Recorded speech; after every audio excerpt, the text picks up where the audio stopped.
నమస్కారం. టీవీ7 న్యూస్ కి స్వాగతం. ముందుగా ముఖ్యాంశాలు.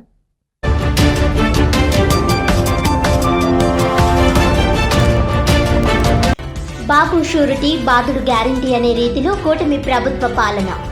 డిప్యూటీ సీఎం పవన్ కళ్యాణ్ కాకినాడ పర్యటనతో కూటమి నాయకుల మధ్య ఐక్యత బయటపడిందన్న వైసీపీ కాకినాడ జిల్లా అధ్యక్షుడు కురసాల కన్నబాబు.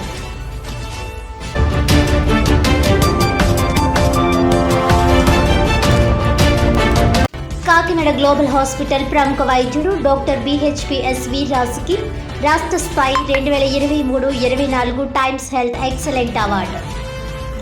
వైద్య సేవలు అందిస్తున్న హాస్పిటల్ వైద్యుల ప్రతిభ గుర్తించి అందించే ఈ అవార్డు తన బాధ్యతను మరింత పెంచిందని వెల్లడి.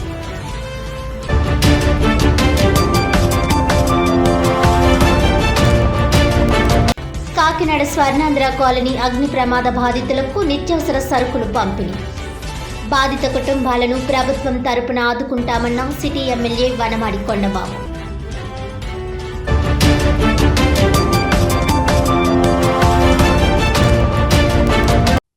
ఇక డీటెయిల్స్ చూస్తే, కాకినాడ స్వర్ణాంధ్ర కాలనీలో అగ్ని ప్రమాదానికి గురై నిరాశ్రయులైన బాధితులను ఆదుకునేందుకు కూటమి ప్రభుత్వం ఎప్పుడూ ముందుంటుందని Kakinada smart city MLA Vanamadi Kondababu అన్నారు. ఈ సందర్భంగా బాధిత కుటుంబాలకు అభయ బ్లడ్ డొనేషన్ క్యాంప్ ప్రతినిధి రాజేష్ సహకారంతో బియ్యం బ్యాగులతో పాటు నిత్యావసర వస్తువులను అందజేశారు. అనంతరం ఆయన మాట్లాడుతూ అగ్ని ప్రమాదంలో 15 కుటుంబాలకు చెందిన 60 మంది నిరాశ్రయులయ్యారని, వారిని ప్రభుత్వం తరపున ఆదుకునేందుకు అన్ని చర్యలు తీసుకుంటున్నట్టు తెలిపారు. ఈ కార్యక్రమంలో రాష్ట్ర సెట్టిబుల్స్ కార్పొరేషన్ డైరెక్టర్ ఒమ్మి బాలాజీ, మాజీ కార్పొరేటర్ తుమ్మల సునీత, తెలుగుదేశం పార్టీ నగర ప్రధాన కార్యదర్శి తుమ్మల రమేష్, ఇతర టీడీపీ నాయకులు తదితరులు పాల్గొన్నారు.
మరి ఏదైతే నిన్నటి రోజున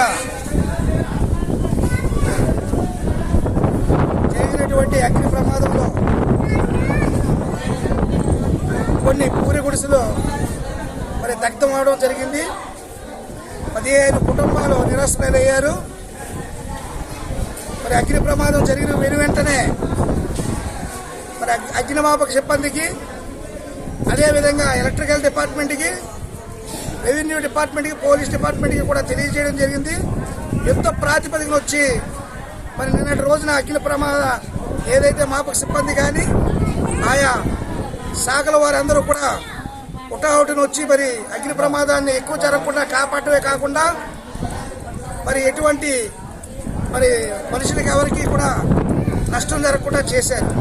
కానీ సుమారు మరి 9 గుడిసెలు వారికి ఉన్నటువంటి సామాగ్రి పూర్తిగా దగ్ధమైంది.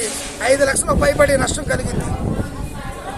మరి వెంటనే వారికి ఆర్టీఓ గారు, తహసీల్దార్ గారు వచ్చి మరి ఎమ్మెల్యే గారి సూచన మేరకు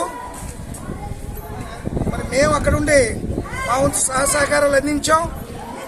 టిఫిన్ కానీ, అదేవిధంగా మధ్యాహ్నం పూట రెవెన్యూ వారు భోజనాలు, నిన్న రాత్రి లారీ యూనియన్ వారి ద్వారా భోజనాలు, అదేవిధంగా ఈ వేళ ఉదయం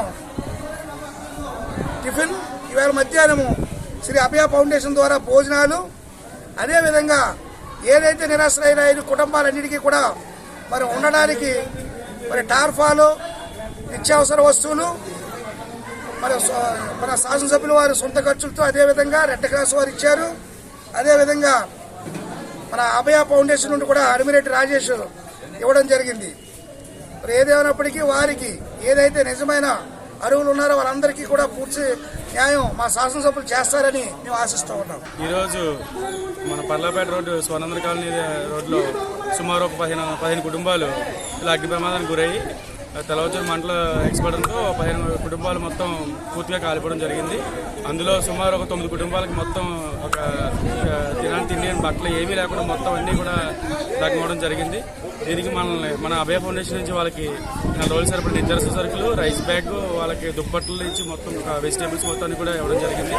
వీళ్ళకి ఫర్దర్గా ఏదైనా అవసరం ఉన్నా సరే మన అభయ ఫౌండేషన్ నుంచి, మన అభయ బ్లడ్ బ్యాంక్ నుంచి వాళ్ళకి అందరికీ కూడా మనం సహకారం చేయడం జరుగుతుంది. దీనికి ఇలా పాపం ఇబ్బంది పడుతున్న వాళ్ళకి ఇంకేమైనా ముందు ఏమైనా సహాయం కావాలన్నా వాళ్ళకి ఇక్కడ ఉన్న వాళ్ళు మనకు తెలియజేస్తారని చెప్పడం జరిగింది. మనం వాళ్ళకి ఏమన్నా ఫర్దర్గా ప్రొసీడింగ్ మనం ఇవ్వడం జరుగుతుంది.